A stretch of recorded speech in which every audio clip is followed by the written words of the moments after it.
H Anjaneya ವಿರುದ್ಧ ಪ್ರಹ್ಲಾದ್ ಜೋಶಿ ಕಿಡಿ. ರಾಮ ಮಂದಿರ ಉದ್ಘಾಟನೆಗೆ ಸಿಎಂ ಆಹ್ವಾನಿಸಿಲ್ಲ ಎಂದಿದ್ದ ಆಂಜನೇಯ.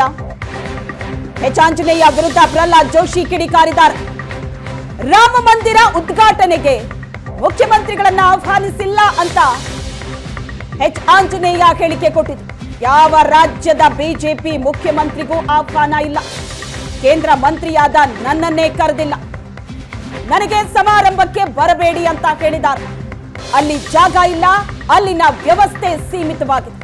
ಯಾರನ್ನ ಕರಿಬೇಕು ಕರಿಬಾರದು ಅನ್ನೋದು ಸಮಿತಿ ನಿರ್ಧಾರ. ರಾಜಕಾರಣಕ್ಕಾಗಿ ಹೋರಾಟಗಾರರನ್ನ ಅರೆಸ್ಟ್ ಮಾಡಿಸಿದ್ದ ಸೋನಿಯಾ ರಾಹುಲ್ ಪ್ರೀತಿ ಅದಕ್ಕೆ ಸರ್ಕಾರವನ್ನ ನಡೆಸ್ತೀರಾ ಅಂತ ಜೋಶಿ ಟಾಂಗ್ ಕೊಟ್ಟಿದ್ದಾರೆ. ಎಚ್ ಆಂಜನೇಯ ವಿರುದ್ಧ ಪ್ರಹ್ಲಾದ್ ಜೋಶಿ ಕಿಡಿಕಾರಿದ್ದಾರೆ. ರಾಮ ಮಂದಿರ ಉದ್ಘಾಟನೆಗೆ ಮುಖ್ಯಮಂತ್ರಿಗಳನ್ನ ಆಹ್ವಾನಿಸಿಲ್ಲ ಅನ್ನೋ ಎಚ್ ಆಂಜನೇಯ ಅವರ ಸ್ಟೇಟ್ಮೆಂಟ್ಗೆ ರಿಯಾಕ್ಟ್ ಮಾಡಿದ್ದಾರೆ.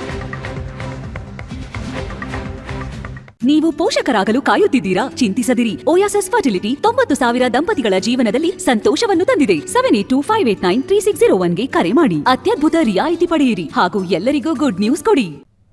ದೇಶದಲ್ಲಿ ಕಾಂಗ್ರೆಸ್ ಪಾರ್ಟಿ ಟೋಟಲಿ ಕನ್ಫ್ಯೂಸ್ಡ್ ಆಗಿದೆ. ರಾಮ ಮಂದಿರ, ವಿಶೇಷವಾಗಿ ರಾಮ ಮಂದಿರ ಉದ್ಘಾಟನೆಯ ಹಿನ್ನೆಲೆಯಲ್ಲಿ ಅವರಿಗೆ ರಾಮ ಮಂದಿರ ಆಗ್ತದೆ ಅನ್ನುವಂಥದ್ದು ಕಲ್ಪನೆ ಇರಲಿಲ್ಲ, ಆಗಬೇಕಂತ ಇಚ್ಛೆನೂ ಇರಲಿಲ್ಲ. ಹಾಗಾಗಿ ಅವ್ರಿಗೆ ಒಂದು ರೀತಿಯಾದಂಥ ಹೊಟ್ಟೆ ಕಿಚ್ಚು, ಆತಂಕ ಎಲ್ಲವೂ ಶುರುವಾಗಿದೆ. ಅದರ ಪರಿಣಾಮ ಮೊದಲೆದ್ದು ತಾವು ಹೋಗಬಾರ್ದು ಅನ್ನುವಂಥದ್ದು ಕನ್ಫ್ಯೂಷನ್ನು.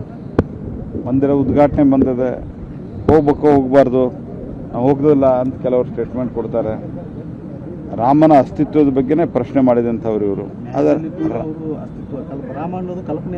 ರಾಮ ಅನ್ನೋದು ಕಾಲ್ಪನಿಕ ಅಂತ ಹೇಳಿದರು ಮತ್ತು ಇದರ ಬಗ್ಗೆ ನಿರ್ಣಯವನ್ನು ಮಾಡಬಾರದು ಅಂತ ಹೇಳಿದರು. ಮತ್ತು ಪ್ರಧಾನಮಂತ್ರಿಗಳು ಯಾಕೆ ಹೋಗ್ತಾ ಇದ್ದಾರೆ ಉದ್ಘಾಟನೆಗೆ ಅನ್ನುವಂಥ ಪ್ರಶ್ನೆ ಮಾಡಿದರು.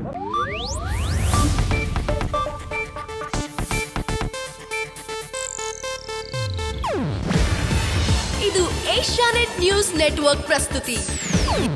ನೀವು ನೋಡ್ತಿದ್ದೀರಾ ಏಷ್ಯಾನೆಟ್ ಸುವರ್ಣ ನ್ಯೂಸ್.